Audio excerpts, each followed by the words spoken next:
আমার স্ত্রী মারা গেছে মাস দুয়েক হলো। এখন আর কেউই আমার খেয়াল রাখে না। আমার 2 ছেলে 1 মেয়ে। ছেলে মেয়েদের সবারই বিয়ে হয়ে গেছে।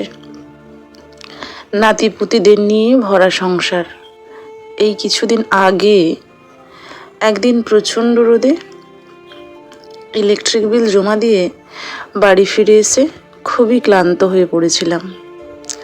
আমার স্ত্রী শান্তিকে বলি, কোথায় তুমি, একটু জল দিয়ে যাও তো। হ্যাঁ আসছি। আমার স্ত্রী জল আনতেই আমি এক চুমুকে জলটা খেয়ে নিই। শরীর থেকে ঘাম গড়িয়ে পড়ছে।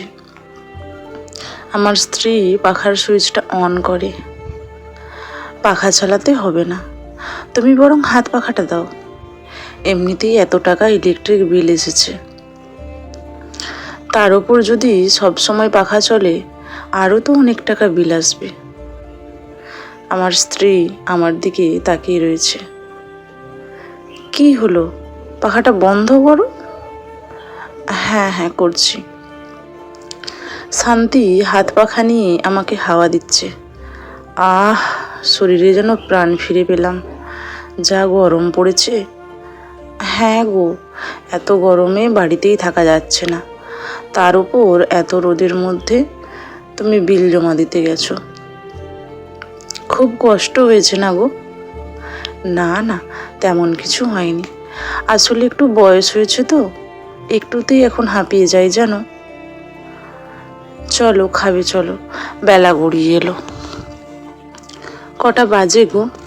ঘড়ির দিকে তাকিয়ে দেখি বেলা 1টা বাজছে। তুমি ভাত বেড়ে আনো, আমি তাড়াতাড়ি স্নানটা সেরে আসি। বড্ড খিদে পেয়েছে। ঠিক আছে যাও, তাড়াতাড়ি এসো। হ্যাঁ হ্যাঁ, আমি যাবো আর আসবো। স্নান সেরে খেতে বসেছি। শান্তি, বলছিলাম বৌমাদের খাওয়া হয়ে গেছে? হ্যাঁ গো, তারা কবে তোমার জন্য না খেয়ে বসে থাকে বলো তো? না না, এমনিই জিজ্ঞেস করছিলাম। শান্তির চোখে জল। কি গো, তুমি কাঁদছো কেন? না না, চোখে কিছু পড়েছে বোধহয়। শান্তি, আমি তোমাকে 40 বছর ধরে দেখছি। কোনটা সত্যি কথা বলছো আর কোনটা মিথ্যে আমি জানি না। কি হয়েছে বলো। শান্তি কাঁদতে কাঁদতে আমাকে বলে, তোমাকে কি দিয়ে খেতে দেবো বলো তো? কেন, যা আছে তাই দিয়ে দাও। একটা মাছের লেজা আর একটু ঝোল, তার সাথে একটুখানি ফুলকপির তরকারি, এটা দিয়েই আমার হয়ে যাবে। শান্তি বলে, দেখো রান্না বান্না সব তো আমিই করি। তুমি সকালে কত বড় মাছ এনে দিয়েছিলে বলো তো? ছেলেরা নাতিপুতিরা খেয়ে যাওয়ার পর 5 পিস ছিল। 2 বৌমার, তোমার আর আমার। একটা পিস বেশিই ছিল। অথচ দেখো 2 বৌমা 2টো করে মাছের পেটি নিয়ে খেলো। তুমি বয়স্ক মানুষ, তোমার জন্য কাঁটা ভর্তি মাছের লেজা রেখেছে।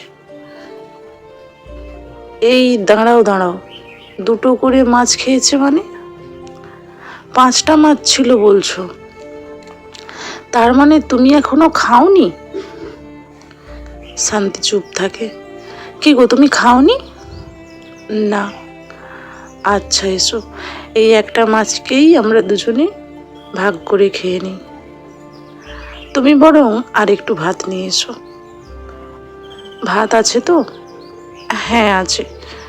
শান্তি একটা থালাতে করে ভাত নিয়ে আসে। যা তরকারি ছিল আমরা দুজনে মিলেমিশে খেয়ে নিই। রাতের বেলা আমি শুয়ে আছি, শান্তি আমার পাশে এসে বসে। কি গো, কিছু বলবে? হ্যাঁ, কি বলো। দেখো, এই সংসারের যাবতীয় কাজ তো তুমি আর আমিই করি, এই বয়সে এসেও। কেন হঠাৎ এই কথা বলছো? বলছি তার কারণ তোমার 2 বৌমা দিন রাত তো মোবাইল চালাচ্ছে। সংসারের কোটোটিও কেউ নাড়ে না। রান্না বান্না, ঘর দৌড় পরিষ্কার করা, সবই তো আমিই করি। এই দেখো না, খাবার খেয়ে থালাটাও টেবিলেই রেখে এসেছে, থালাটাও টেবিল থেকে তুলে রাখেনি। এত রাত্রে আমি থালা বাসন ধুয়ে রান্নাঘর পরিষ্কার করে তবে এসেছি, অথচ যখন তখন দু বৌমার মধ্যে ঝগড়া লেগে যায়।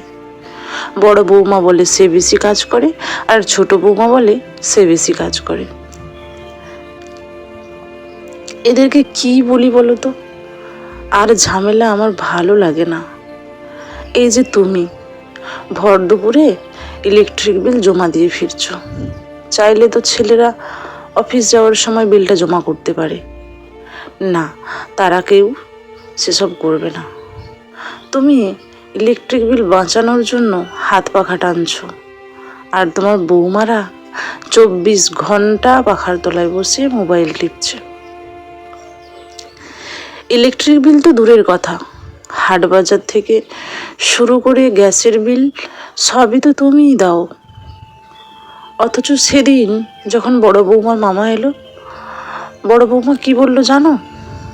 সংসারের সব দায়িত্ব নাকি ওদের, তোমাকে আর আমাকে কুটুটিও নাকি নাড়তে দেয় না ওরা। ওর মামা তো আমাকে ডেকে বললেন, বিয়ান, আমার ভাগ্নির মতো এত ভালো বৌমা পেয়েছেন, আপনাদের তো ভাগ্নিকে নিয়ে গর্ব হওয়া দরকার। কিছু হোক নাই হোক, তোমার বৌমারা লোকের সামনে কি করে গুছিয়ে কথা বলতে হয় সেটা ওরা খুব ভালো করেই জানে। দু বৌমার কেউ না কেউ তো একটু আমাকে রান্না বান্নায় সাহায্য করতে পারে, না, বাবুরা সেসব কেউ করবে না। তার ওপর বড় বড় কথা বলে। শান্তি, ছাড়ো সব কথা, ওরা ছেলে মানুষ, তুমি ওদের মায়ের মতো। ওরা তোমাকে মা ডাকে না? তাহলে বাদ দাও না ওসব কথা। মনে করো না তোমার নিজের মেয়ের মতো ওরাও দুই মেয়ে। না গো, তা নয়, আমার কাজ নিয়ে কোনো সমস্যা নেই, ওরা ভালো করে থাকুক না নিজেদের মধ্যে। শুধু নিজেদের মধ্যে ঝগড়া করে, ঝামেলা করে, এটাই আমার খুব খারাপ লাগে জানো। তোমারও তো এ বয়সে এত ধকল যাচ্ছে, কোথায় বুড়ো বয়সে একটু আনন্দ করব, ঘুরবো বেড়াবো, তা না, শুধু সংসার আর সংসার। এই করে 60 বছর পার করে ফেললাম। শান্তি, উত্তেজিত হয়েও না, ওরা যখন ওদের সংসার বলে বুঝবে তখন সবটা ওরা সামলে নেবে, তুমি দেখো। হ্যাঁ গো, সেটা হলেই হয়। আমিও তো চাই ওরা ভালো থাকুক, আনন্দে থাকুক। বলছি শান্তি, ওসব বাদ দাও, চলো না জীবনে আর যে কটা দিন বাঁচি নিজেরা আনন্দ করে বাঁচি। শান্তি, হ্যাঁ বলো। ওখানে যে ব্যাগটা তোলা আছে একটু নামিয়ে দাও তো। আচ্ছা, ব্যাগে কি আছে গো? দাও না নামিয়ে। ও ব্যাগটা নামিয়ে দেয়। আমি শান্তির জন্য একটা শাড়ি এনেছি। শান্তি, দেখো তো শাড়িটা কেমন হয়েছে। এটা কার? তোমার জন্য। পছন্দ হয়নি? দামটা যদিও অনেকটা কম। না না, খুব পছন্দ হয়েছে। তুমি খুব সাধ করে আমার জন্য শাড়িটা এনেছো, আমার পছন্দ হবে না? ভারী পছন্দ হয়েছে। তা এখন আমার জন্য শাড়ি কেনার কি দরকার ছিল বলো তো? শান্তি, তুমি বোধহয় ভুলে গেছো, কাল আমাদের বিবাহ বার্ষিকী। এই মা, আমি তো একদম ভুলে গেছিলাম গো। আচ্ছা শান্তি, তোমার মনে পড়ে আমাদের দুজনের একাকিত্বে কাটানো সেই সব মুহূর্তের কথা? সেসব মুহূর্তের কথা কি ভোলা যায় গো? কাল তুমি শাড়িটা পরো কিন্তু। হ্যাঁ গো, অবশ্যই পরবো। বলছিলাম কাল তোমার পছন্দের মুড়িঘণ্ট করব, আর তার সাথে ভাত, মুগের ডাল আর পায়েস। বাড়িতে সব কিছু আছে, তুমি শুধু পায়েসের জিনিসপত্রগুলো এনে দিও। আচ্ছা, তাই হবে। সকালে স্নান সেরে শান্তি নতুন শাড়িটা পরে, খুব সুন্দর লাগছে ওকে। শান্তিকে দেখে আমার বড় নাতি বলে, ঠাকুমা তুমি নতুন শাড়ি পরেছো যে, কী ব্যাপার? এমনিই পরেছি সোনা। পাশ থেকে আমি বলে উঠি, দাদু ভাই আজ তোর ঠাকুমা আর আমার বিবাহ বার্ষিকী। বাবা মার বিবাহ বার্ষিকীতে যেমন পার্টি হয় তেমন হবে? বাবা খুব মজা হবে। শান্তি বলে, না দাদু ভাই, পার্টি হবে না, শুধু একটু পায়েস করব। খাবি তো সোনা? পায়েস কেন, বিরিয়ানি করো, বেশ মজা করে খাবো। আচ্ছা সোনা, পরে একদিন তোকে বিরিয়ানি করে খাওয়াবো, আজ পায়েস খেয়ে নিস। আচ্ছা ঠিক আছে। পাশ থেকে ছোট বৌমা কথাগুলো শুনে মুখের সামনেই বলে ওঠে, যত সব আদিক্ষেতা, বুড়ো বয়সের ভীমরতি। আমি বৌমাকে কিছু বলতে যাব, শান্তি আমাকে ইশারায় চুপ করিয়ে দেয়। দুপুরে জমিয়ে খাওয়া দাওয়া করলাম। সন্ধ্যার সময় জামাই ফোন করে। দাদু ভাই ফোনটা দিয়ে গেল। কে ফোন করেছে? পিসিমশাই ফোন করেছে। ফোনটা তাড়াতাড়ি ধরো, আমার আবার পড়া আছে। আমি ফোনটা ধরতেই জামাই বলে, শুভ বিবাহ বার্ষিকী বাবা। পাশ থেকে আমার মেয়েও বলে ওঠে, বাবা মা শুভ বিবাহ বার্ষিকী। বাবা কেমন আছেন আপনি? হ্যাঁ সুব্রত, ভালো আছি। তা ওদিকের সব খবর ভালো তো? পূজা, তিন্নি সবাই কেমন আছে? হ্যাঁ বাবা, ওরা সবাই খুব ভালো আছে। সকালে ফোন করেছিলাম, বৌদি বলল বাড়িতে নেই, সেই জন্য তখন আর কথা হয়নি। আবার এখন ফোন করলাম। বুঝলাম আমার বৌমারা দুজনেই বাড়িতে ছিল, কিন্তু ফোনটা দিতে আসতে চায়নি তারা, ওই জন্যই মিথ্যে বলেছে বাড়িতে নেই বলে। তা সুব্রত কবে আসবে এখানে? 1 সপ্তাহ পর বাবা। তিন্নির স্কুল ছুটি পড়বে, তারপর যাব।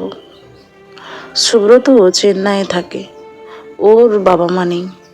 ও আমাকে আর শান্তিকে ভীষণ ভালোবাসে। এদিকে দেখো নিজের 2 ছেলে বাড়িতে, তাদের কারোরই মনে হয়নি আজ আমাদের বিবাহ বার্ষিকী। বিয়ের আগে পর্যন্ত আমাদের বিবাহ বার্ষিকীতে সকাল সকাল উঠে এসে প্রণাম করতো ছেলেরা আর শুভেচ্ছা জানাতো। এখন আর প্রণামের পাঠ নেই। যখন থেকে 2 ছেলের বিয়ে হলো, তারপর থেকে ছেলেদের কি যে হলো, বাবা মা কেমন আছে একবারও খোঁজ নেওয়ার প্রয়োজনও মনে করে না ওরা। হয়তো ছেলেরাও তার শ্বশুর শাশুড়ির বিবাহ বার্ষিকীতে শুভেচ্ছা জানায়। তবে আমার জামাই ভালো ছেলেরা খারাপ এমনটা আমি কখনোই বলবো না। তবে হ্যাঁ, একটা কথা বলতেই হয়, সুব্রতর শিক্ষা দীক্ষা রুচি সম্পূর্ণ আলাদা। সন্তানেরা যদি বাবা মায়ের খেয়াল রাখে, খোঁজ খবর নেয়, এর থেকে বেশি আমাদের মতো বাবা মায়ের আর কিছুই চায় না। এমনি করেই বেশ কিছুদিন কেটে যায়। সকালে ঘুম থেকে উঠে দেখি শান্তি ঘুমিয়ে আছে। প্রত্যেক দিন ও আমার আগে ওঠে। এই শান্তি, আজ এখনো উঠোনি কেন? শান্তি সাড়া করে না। শান্তির শরীর ঠিক আছে তো? মাথায় হাত দিয়ে দেখি খুব ঠান্ডা। শান্তির সারা শরীর কেমন জানি ঠান্ডা হয়ে গেছে। শান্তি আর আমাদের মধ্যে নেই। এই শান্তি, ওঠো না, তুমি এভাবে আমাকে একা ফেলে চলে যেতে পারো না। কি হলো, ওঠো না, কথা বলো আমার সাথে। আমার কান্নার চিৎকারে ছেলে বৌমারা সবাই আসে। ছেলে বৌমাদের সে কি কান্না!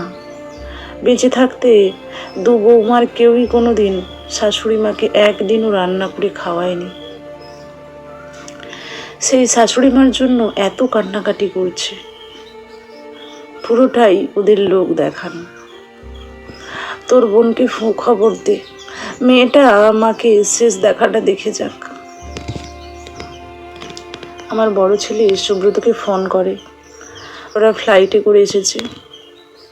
শান্তির সৎকার করা হলো। শ্রাদ্ধ শান্তি শেষ হওয়ার পর জামাই বলে, বাবা চলুন কয়েকদিন আমাদের বাড়ি থেকে ঘুরে আসবেন, এখানে থাকলে মায়ের শোকে আপনি আরও ভেঙে পড়বেন। না বাবা, আমি এ বাড়ি ছেড়ে কোথাও যাব না, এখানে শান্তির স্মৃতি জড়িয়ে আছে, আমাকে ওর স্মৃতিটুকু নিয়েই থাকতে দাও। বাবা বলছিলাম, না সুব্রত, তোমার কাজ ফেলে এতদিন এসেছ, এবার যাও, না হলে তোমার ব্যবসায় অনেক বড় ক্ষতি হয়ে যাবে। এখানে তো আমার ছেলে বৌমারা সবাই আছে, বাকি জীবনটা এদের সাথেই কাটিয়ে দেব। ঠিক আছে বাবা, আপনি যা ভালো বোঝেন, আমিও তো আপনার আরেকটি ছেলে। কোনো দিন যদি মনে হয় আপনার এই ছেলের কাছে যেতে, অবশ্যই আপনি আমাকে একটা ফোন করবেন। আচ্ছা বাবা, তোমরা আর দেরি করো না, রাস্তাঘাটের ব্যাপার, হাতে সময় নিয়ে বেরোনো ভালো, না হলে ট্রেন মিস করবে যে। হ্যাঁ বাবা, আসছি তাহলে। হ্যাঁ হ্যাঁ এসো। মেয়ে জামাই চলে যাওয়ার পর দু বৌমা শাশুড়ির গয়না নিয়ে পড়েছে। বড় বৌমা বলে, আমি হাতের বালা জোড়া নেব, আর ছোট বৌমা বলে, তাহলে আমি কানের দুল আর গলার চেনটা নেব। কিন্তু ছোট, তুই দুটো নিলে কি করে হবে? আমি একটা নিচ্ছি, তুইও একটাই নিবি। তুই দুটো নিবি কেন? তার দিদি বালা জোড়া যে বেশি ভারী তার বেলায়, সেটা তো বলছো না তুমি। আমার ছেলেরা বলে, আচ্ছা তোমরা চুপ করো, একটু শোনো, সোনার দোকানে গিয়ে ওজন করে দেখে নিই, তারপর দুজনে সমান করে ভাগ করে নেব। হ্যাঁ হ্যাঁ, সেটাই ভালো হবে, কারো কম বেশি হবে না। চলো তাহলে। আমি পাশে বসে নীরবে ওদেরকে দেখছি। মা মারা গেছে আর ওরা গহনা নিয়ে পড়েছে। হা ভগবান, ওরা কদিন নিজেরা রান্নাবান্না করছিল, তাদেরও ওদের মধ্যে ঝামেলা। একদিন ছোট বৌমা বলে, আমরা আলাদা খাবো। আমি এতজনে রান্না বান্না করতে পারবো না, ওদের 4 জন খেতে আর আমরা 3 জন। বুঝলাম আমার নামটা ছোট বৌমা তার হিসাবের খাতা থেকে বের করে দিয়েছে। বড় বৌমা বলে, বেশ তো, আলাদা খা, কোনো অসুবিধে নেই আমাদের। আমারও এতজনের রান্না বান্না করতে একদম ভালো লাগে না, যত সব ঝামেলা, কেউ তো মাথায় নেবে। সঙ্গে সঙ্গে ছোট বৌমা বলে, শোনো দিদি, জমি জায়গা ভাগ হওয়ার সাথে সাথে এটাও ঠিক করে নাও, বাবা কার কাছে খাবে। আমি বলছিলাম, বাবা আমার কাছে 1 মাস আর তোমার কাছে 1 মাস খাক, কি বলো? হ্যাঁ হ্যাঁ, আমার কোনো আপত্তি নেই এতে।